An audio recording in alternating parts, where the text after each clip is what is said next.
Welcome. Today we're going to learn how to change your email on OneDrive. To begin, click on the profile icon located at the top right corner of the screen, then select My Microsoft account. Next, navigate to your info on the sidebar located on the left side of the screen. Under Account Info, click on Edit Account Profile.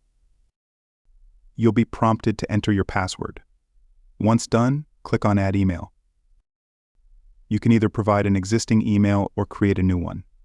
After entering the email, click on Add. Once your email is added, click on Verify. An email will be sent to the provided address.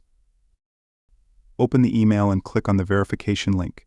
This will remove the verification icon.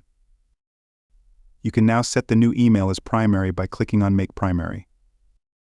Confirm the change by clicking on Yes. That's it. Your email on OneDrive has been successfully changed.